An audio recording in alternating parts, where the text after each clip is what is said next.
If you're looking to buy a house, you may be overwhelmed with so many questions. Where do I start? When do I need the money? And ultimately, am I even ready for this process? So don't worry, I've done all the research and I'm going to break it down for you in this video. We're going to go over everything from planning to the process of actually buying a house. So stay tuned. I'm going to be showing some hacks and questions to ask along the way. So the first thing I like to look at is whether you're financially ready. I suggest writing down all the things you spend money on a monthly basis and then comparing that with your income. Lenders are going to do something similar when they calculate your debt to income ratio. Now, if you want to understand debt to income ratio a little bit better, there's going to be a video linked here that will give you more information on that. So once you understand your numbers, if you think that's going to be reasonable in the area that you're looking in, it would be a good idea to meet with a lender. Now, lenders are going to look at a few different things. The first thing a lender is going to look at is your job stability. They're going to see how long you've been at your job, and they're going to try to determine if your income is likely to continue. If your job is stable, if your hours are stable, and if there's any seasonal events that cause you to take time off during the year. If there are seasonal events like that, you want to make sure you have some money set aside to be able to cover those payments during those months. The lender is going to ask to see your two most recent tax returns as well as your two most recent pay stubs. So make sure you have that ready when you meet with them. So most lenders are going to have a requirement that you have a 2-year work history, but it doesn't necessarily mean that you have to be at the same job for 2 years. They just want to see that you have a history of working. In some cases, if you're a student who recently finished school and now you're ready to buy a house, they may be able to count some of that schooling as work history. The lender's also going to look at your down payment. Now, down payment can come from money having savings, things like stocks, IRAs, or even tapping into your 401k. Some programs will even allow you to have a gift from a family member as part of your down payment. So make sure you talk to the lender and explore all the options. If you're short on down payment, there may be some down payment assistance programs that will help you get there. The next thing to consider is a down payment. Now, some people will tell you to only buy a house if you can afford to put 20% down. But here's the thing. Let's say that you wanted to buy a house for $400,000. 20% down would be $80,000. Now, let's say that you're really good at saving money and you can save 80 grand in 5 years. The difficulty that you have there is that by the time you get to that 80 grand, the house that was $400,000 may now be worth $600,000. So it's kind of like you're chasing a moving target all the time. Now, if you had bought that same house at $400,000 and used some sort of down payment assistance program, and in 5 years that house is worth $600,000. So even though you pay that mortgage insurance by coming in with less than 20%, there is a huge upside by leveraging the bank and the programs that are available. So the lender's going to want to look at your credit. Ask them if they can do a soft inquiry rather than a hard inquiry. Some lenders are able to do a soft inquiry just to get you pre-qualified. Once you're ready to write an offer, they're probably going to have to run a hard inquiry. But the really cool thing is that most lenders can take a look at your credit and kind of analyze it to see if there's anything they can do to bring the score up. Sometimes doing little things like paying down balances on your credit cards can have a big impact. When you meet with the lender, ask them to review your credit and if there's any possibility of doing a rapid rescore in any way.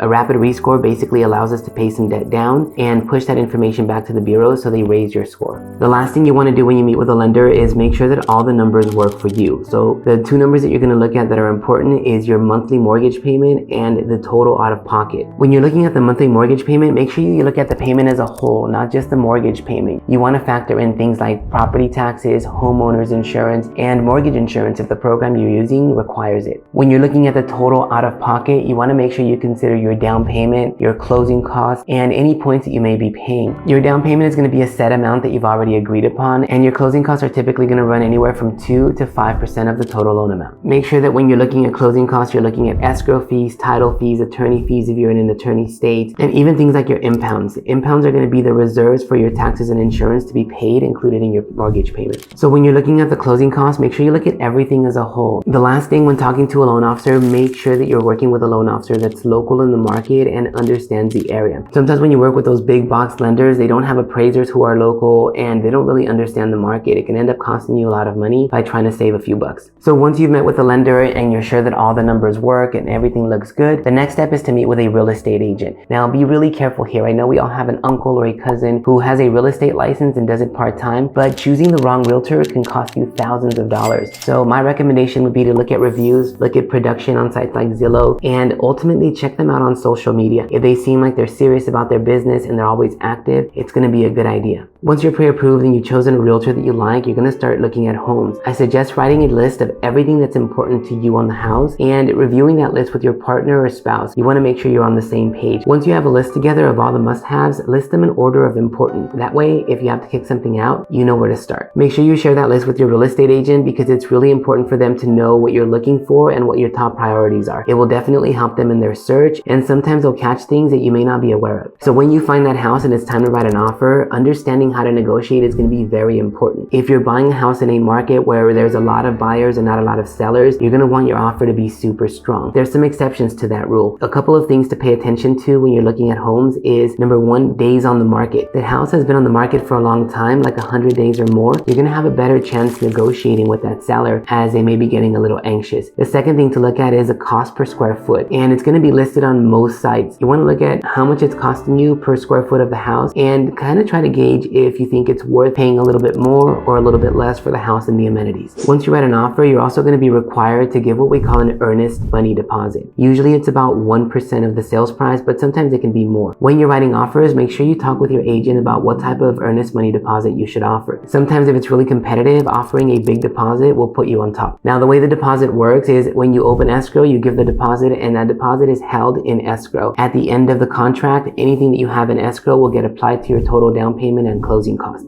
Now you're probably thinking, what happens if I go into contract and I decide later that the house doesn't work for me? Well, this is where your contingency periods are going to be super important. So in any contract, you're going to have 3 main contingencies, but there may be more. But the 3 that we work with the most are going to be appraisal contingency, home inspection contingency, and loan contingency. So in this process, you're going to have 2 main inspections, and they're going to be tied to contingencies of your contract. The first one is going to be your appraisal inspection. So the appraiser is usually sent out by the lender, and they go out, look at the house, and they give an opinion of value based on their experience. Usually they're going to be looking at comparable sales in your area, homes that are similar to the home you're buying. They compare those houses for square footage, amenities, and condition, and come up with an opinion of what they think the value is. Now, if you're buying a house for $700,000, for example, and the appraiser's opinion is that the value of the house is $680,000, it does 2 things. Your contingency goes into place, which means that you can go back to the seller and say, hey, these numbers don't work for me anymore. We can either cancel the contract or negotiate the price down. If the seller cancels the contract, then your earnest money deposit gets returned to you as long as you're within that contingency period. And that's why it's important to communicate with your lender quickly. The second inspection that we have is what we call the home inspection. Now, this is the inspector that's going to go out and review everything in the house. They're going to look at the roof, they're going to look at the plumbing, they're going to look at everything and make sure that it's sound and give you any recommendations for things that should get fixed. So similar to the appraisal, if there's something on the home inspection that's super scary, let's say that the roof is about to cave in, or maybe there's a plumbing problem underneath it the seller's not even aware of. At that point, you can go back to the seller, show them a copy of the inspection and say, hey, this is going to cost $10,000 to repair, or whatever that amount is. Here you can do a few different things. Number one, the seller can pay someone to fix it before you take possession of the house. The second thing you can do is you can negotiate with the seller to lower the price of the house or give you some sort of seller credit in order for you to take care of it after you move in. And the third thing you can do is, if you can't come to an agreement, is simply cancel the contract. And again, as long as you're within your contingency period, your earnest money deposit is returned to you. The third contingency we have is the loan contingency. This is kind of a little bit of a safeguard to make sure that if the lender decides not to approve your loan, you can get that money back. Normally there's going to be about a 7 to 15 day period for these contingencies, so make sure you move quickly and understand those time frames. So as you're working through the contingency periods, you're going to get a copy of what they call a preliminary title report from the title insurance company. So the title insurance company ensures that there's no liens or encumbrances on the title when you take possession. And think about it, what if you moved into the house and a contractor replaced the roof 6 months ago, but nobody paid him and now he wants to get paid? Well, the title company is going to make sure that there's no liens or anything like that on the property before you take it. If someone does happen to knock on your door 6 months after you bought a home, as long as you have that title insurance policy, you'll be able to file a claim, and most of the time they'll take care of it. Make sure you review the title report with your agent and understand what's on there. As a safeguard to you, your lender is also going to be reviewing your title report as well as the appraisal to make sure that they're protected in their investment when they lend you the money. At this point, you're almost there. You're going to be signing what they call a closing disclosure from your lender. Now, the closing disclosure is going to outline all your final numbers and how much you're going to have to bring in at closing. I would suggest, if you're in an escrow state, to also get a estimated closing statement from the escrow company. Sometimes those numbers may not match, but the escrow company is going to have more accurate figures as they have all the invoices from everyone. Around this time, you should also be expecting your final loan documents. Now, the final loan documents are going to be the last forms you sign from your lender. They're going to include what they call a deed of trust, which is the instrument that's recorded in the county that shows that there's a lien on the house. There will also be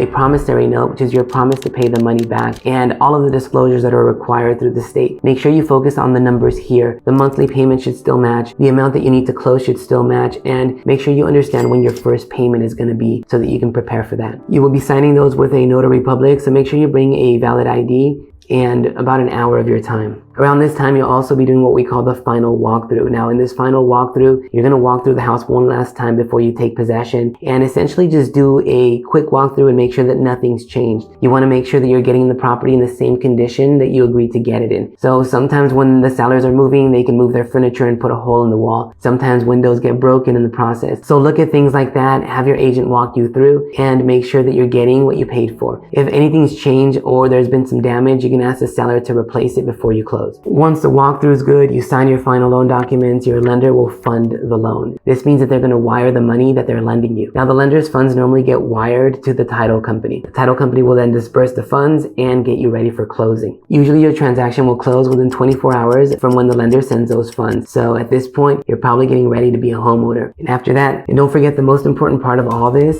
is a housewarming party. Invite all your friends and have a great time. If you found value in this video, please do me a favor, share it with someone who can appreciate it, comment below and like it. Make sure you connect with me on Instagram if you like what I share. And remember, it's my goal to give you ideas and tactics that will help you think differently.